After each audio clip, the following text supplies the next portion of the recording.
Star प्रवाह वाहिनीची ठरलं तर मग ही मालिका तब्बल 3 वर्ष TRP मध्ये महाराष्ट्राची नंबर 1 मालिका म्हणून आत्तापर्यंत वर्चस्व गाजवत होती। मात्र आता तब्बल 3 वर्षाचा रेकॉर्ड या मालिकेचा तुटलेला आहे, कारण झी मराठी वाहिनीची कमळी मालिका TRP मध्ये नंबर 1 ला आली असून आता कमळी मालिका महाराष्ट्राची नंबर 1 मालिका ठरली आहे। त्यामुळे ठरलं तर मग मालिकेचा TRP आता घसरला आहे हे आता स्पष्ट झालंय। मात्र ठरलं तर मग मालिकेचा TRP घसरण्यामागचं कारण नेमका काय आहे, या मालिकेमध्ये नेमका कोणती अशी चूक झाली, याबाबत स्वतः प्रेक्षकांनी कमेंट्सच्या माध्यमातून मालिकेच्या निर्मात्यांना सांगितलं आहे। गेले कित्येक आठवडे ठरलं तर मग मालिकेचे प्रेक्षक मालिकेची कथा बदलण्यासाठी सल्ले देत होते, मात्र वाहिनीने प्रेक्षकांच्या मतांचा आदर केला नाही। त्याचा परिणाम म्हणून कदाचित ठरलं तर मगचा TRP पडल्याचं आता बोललं जाते।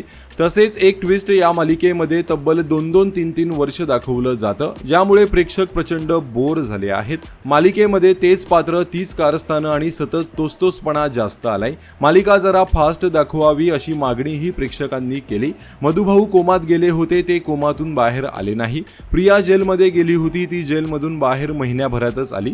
महिपत त्याच्या चांगल्या वागणुकीमुळे जेलमधून सुटला। एकंदरीतच मालिकेच्या लेखकांचा आणि निर्मात्यांचा असा समज झाला होता की आपण काहीही दाखवलं तरी प्रेक्षक मालिका पाहतील, कारण ही मालिका 3 वर्ष TRP मध्ये नंबर 1 ला होती आणि हाच मालिकेच्या लेखकांचा गैरसमज आता त्यांना महागात पडला आहे, कारण मालिकेच्या प्रेक्षकांनी मालिकेवर पाठ फिरवली आहे। आता TRP पडल्यानंतर या मालिकेमध्ये काही बदल होतील की नाही हे पाहणं महत्त्वाचं असणार आहे।